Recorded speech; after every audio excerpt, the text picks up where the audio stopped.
Hello, it's me again, the archivist. I am here to clean my room and rant a bit. About what? Society. Now, let me show you how easy it is to get into my room.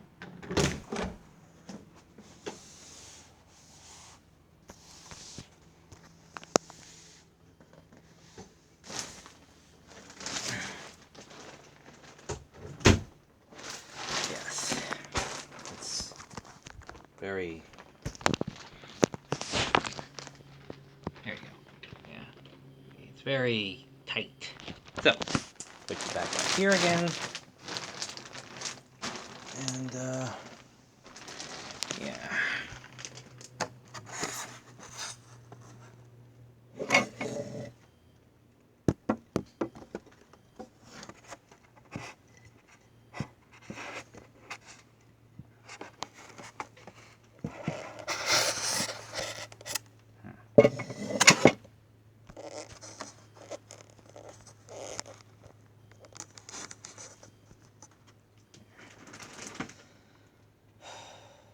Because that's gonna get. All right, so. Well,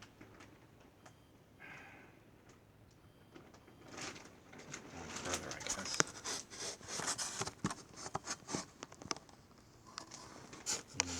Too low up there.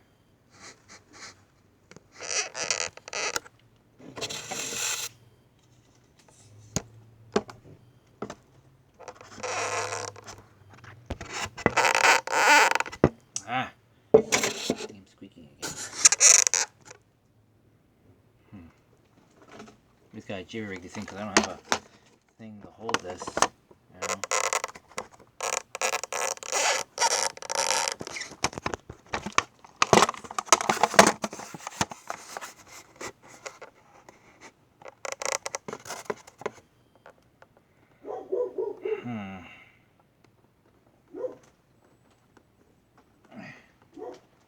Future prop.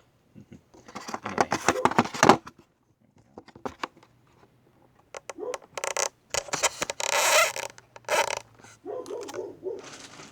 That should help.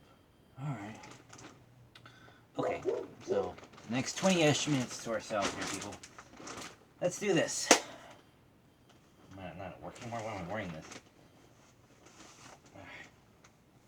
Alright. Alright, so let's talk about society while I clean up this mess. What is society? Well, society is a collection of people who have a back history of, you know, they have their own cultural history, you know, where they've been for the past some amount of time, what they've done in that time, you know, the culture. Okay, we all know what societies and cultures are. We know that. The thing is about societies is that, well, okay, the reason I bring up this is because what happens in society, how people think, what you think and what is are two different things. And I've seen this, and it gets a little bizarre. Because it's like, well, we have our expectations. Can't things just be how we think they are? They can, but the darn thing is that societies are made up of other people. And other people have different ideas of what they can and cannot do in that society, even though it's a general term, you know, or agreement of what we all do. Southern Californians are different than New Yorkers or people from Jacksonville or Miami. You know, yeah, you have your personal stigmas, not stigmas, taboos, and your acceptances or consensus, the things you're allowed to do. Now I bring this up because I see, well, people are getting their society wrong, even though they've been in that society all their life, and they stand there and say, well, it's just another Tuesday for me. Like, it is? Huh.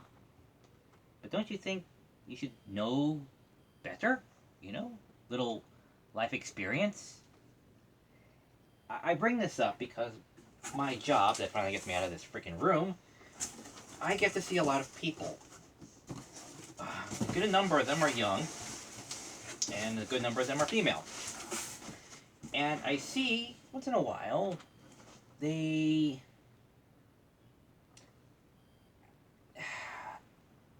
worried look on their face when I see them. And I walk past, I'm on my way to lunch, and I see them, and I'm like, huh. And it's like as if, I don't know how to put this gingerly or metaphorically, but they look like they got up one day, or this morning,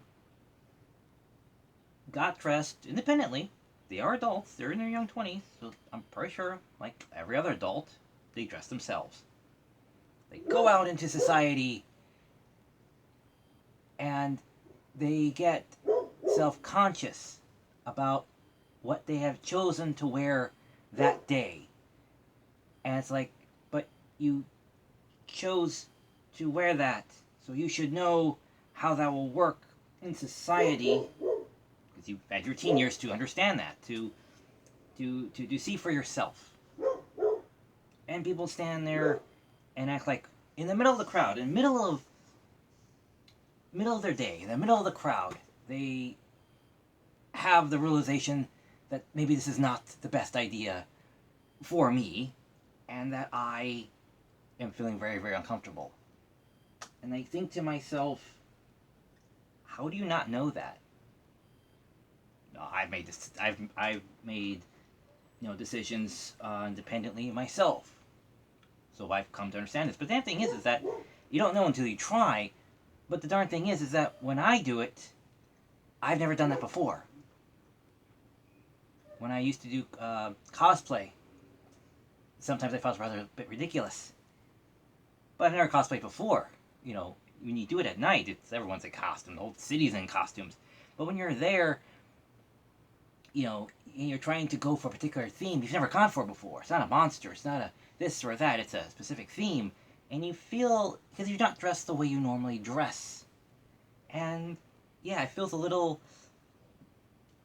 embarrassing. And that's natural because I've never done it before.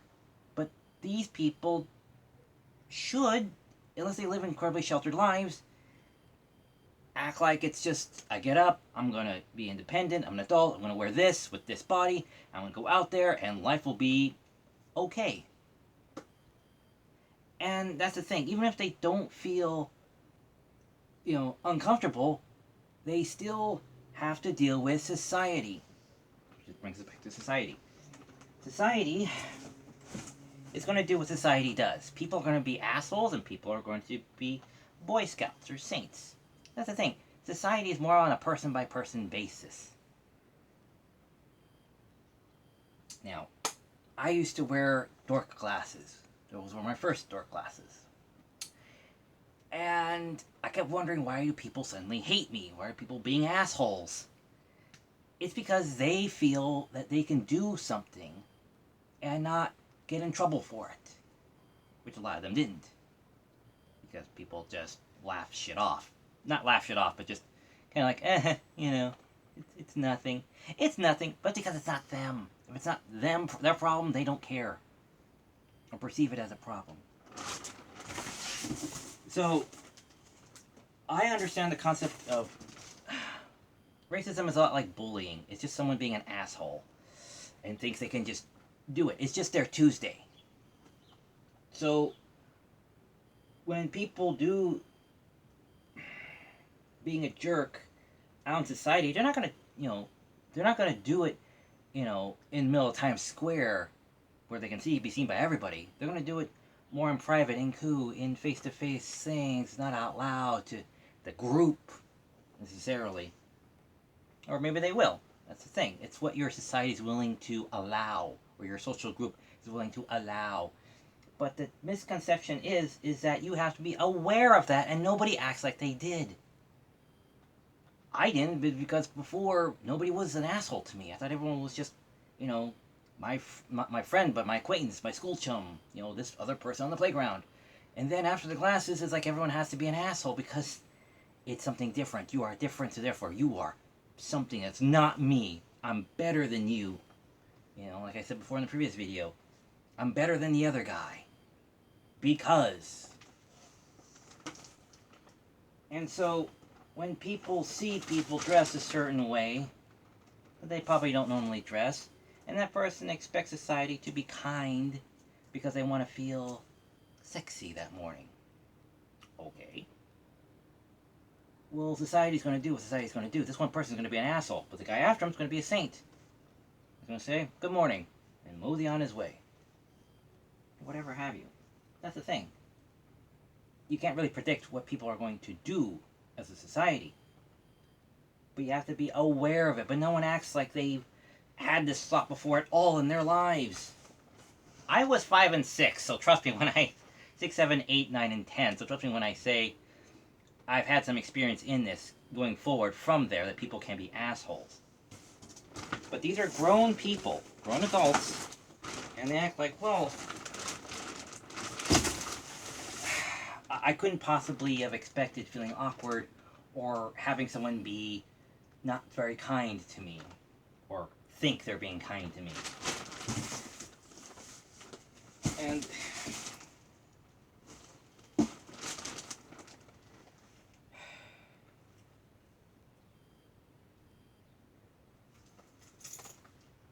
well, and then there are the other people, the other type of narcissists that exist where it has to be about me, where it's like, I'm the victim, I know I'm the victim, and I'm just waiting for someone to kind of legitimize that. Again, same crowd. And I've seen this happen where people are just going about their way, I'm going about my way. Someone says or does something completely benign. Just benign. It's not toward anyone. It's not for anyone. If anything, they're kind of just talking to themselves, if anything.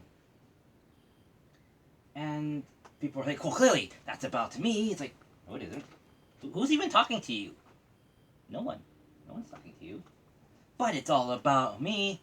But instead of finding out for themselves, they run off to the justice police, the moral police. And it's like, yeah. What's going on? Well, you know what you did, or you know what you said. We do. What did we say? What did we do? Well, do you know? It's like, well, what do I know? What was the error? If you don't confirm, then nobody knows anything. So it's a lot of hearsay. And that's the world we live in now. That's the type of society we live in now, where everyone gets so triggered into believing that it's all about them. And instead of confirming, they create problems for everybody. Under what? A misunderstanding? The weather? A fucking belt that's too tight? You know? It just gets stupid. Where people just, you know, feel that this is the world of... Everyone expects... Now our society is supposed to expect everybody just to be saints. Saints everywhere, saints all the time.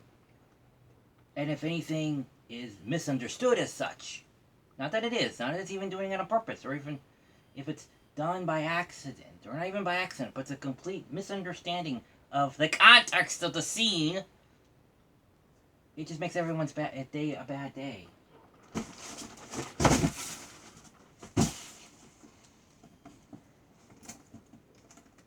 Look, I've been bullied. I've never been racially profiled. Me being Hispanic, people don't even know that I am Hispanic, like 90% of the time. So trust me when I say I've been bullied. I know what it means when something's directed at you. And it's mostly done in private. It's not out in the middle of the world for all to see. So that's where most bullies and assholes are. They'll never do that in the middle of, you know, society. They have to you're supposed to get away with it. There's too many triggered people. There's too many witnesses. That's the thing about a bully back then. And now you could be labeled a bully, and it's like, what did I do? I'm just standing here. What? You know what you did? What did I do? again, being an intentional asshole and having a misunderstanding are, again, two different things. Based on what? Based on your confirmation that it's about you. When the victim stands there, they know they're the victim. They figure it out. The guy is laughing in your face, or the guy is actually talking to you, or something to identify clearly, without a shadow of a doubt, it's about you. You're the victim. Nowadays it's like, well, he was 20 feet away, facing the other way, but clearly it was about me. Really? Yeah. Well, maybe. See, that's the thing. We're in such a snowflake society now that misunderstandings are being thought of as intentional assholery. But it's not. Because there's no confirmation. It's just hearsay. And that's why people are having such a hard time with Rise of the Shield Hero, is because it's a concept, well, what if she was lying? Gasp! Like, it's a concept beyond them, and people get all upset. And it's like, oh, Christ's sakes. Don't you think women can be in conspiracies too, to torpedo someone's career? It's like, no, she couldn't be evil. She couldn't be trying to get him in trouble. Yes, it can happen. Anybody can be anything. That's the thing. But she's a woman. It's like, oh, for Christ's sakes. Yes, these are difficult problems. These are things we have to talk about and understand. And that's why we talk about comedy and action and storytelling and history and taking responsibility for your actions and learn to settle the fuck down. Because, we're not allowed to tell a crass joke even though you're a comedian on stage. You're being paid for this. You're not some asshole on the street corner.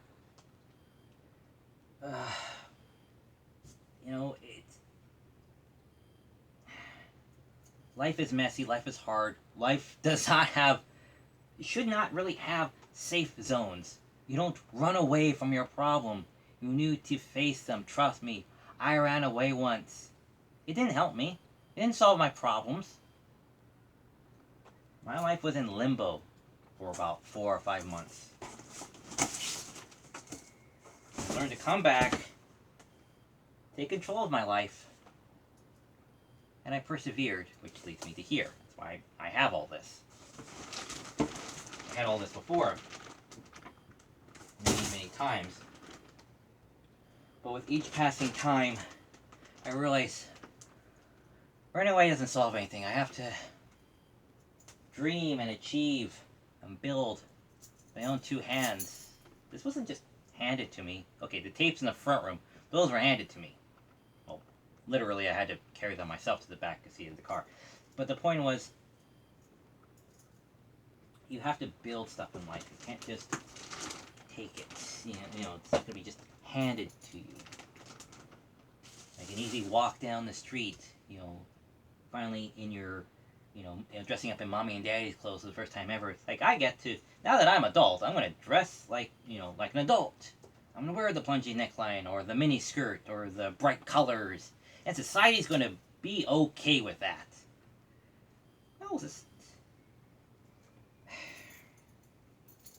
because we live now in the post-Me Too era doesn't mean life is going to be better or nice. Honestly, as a male in this world, it kind of comes off more as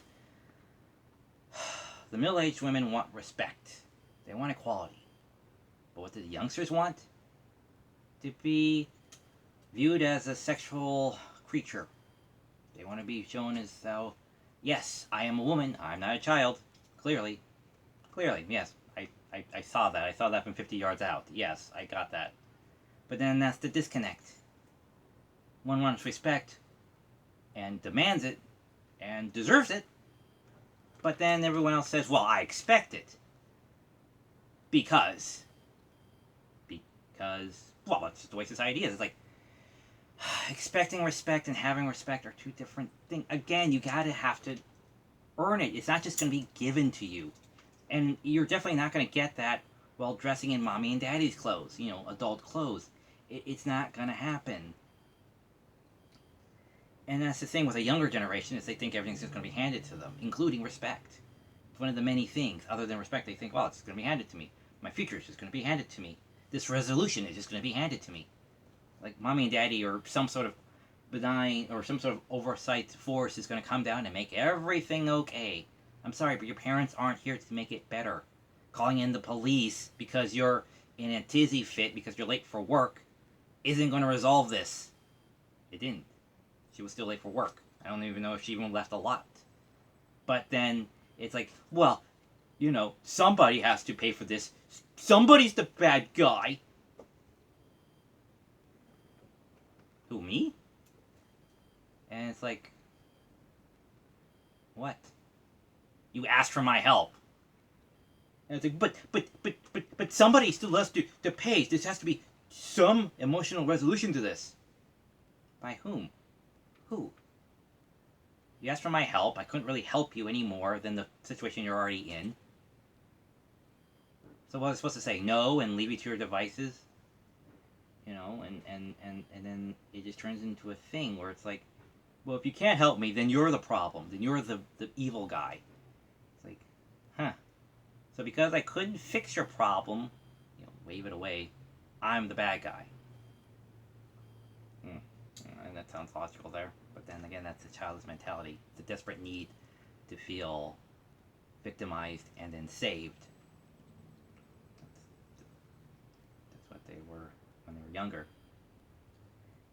Have problem, be saved. Have problem, be saved. Not deal with it. Life sucks. I get my headphone jack caught on shit all the time. Do I blame the manufacturer?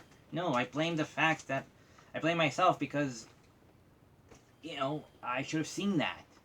I can't get mad. When I get mad, I can't blame it on the fire hydrant nearby or someone else's car. I have to take responsibility for the fact that I'm wearing a fucking headphone jack. It's gonna get caught on shit. Shit happens.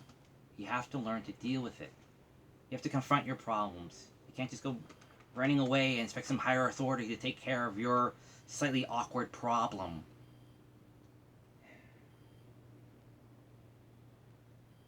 Being a victim sucks, I know.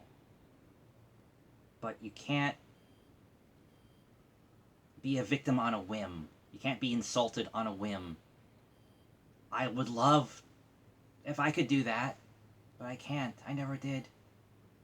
Every time someone insulted me, someone hit me, punched me, laughed in my face, slapped me so hard my glasses flew off, I would love, but I would love to just have something just magically make it better, but I never did. If anything, I was roped into with it and punished alongside them for anything by the higher authority. It's time to go. Take care.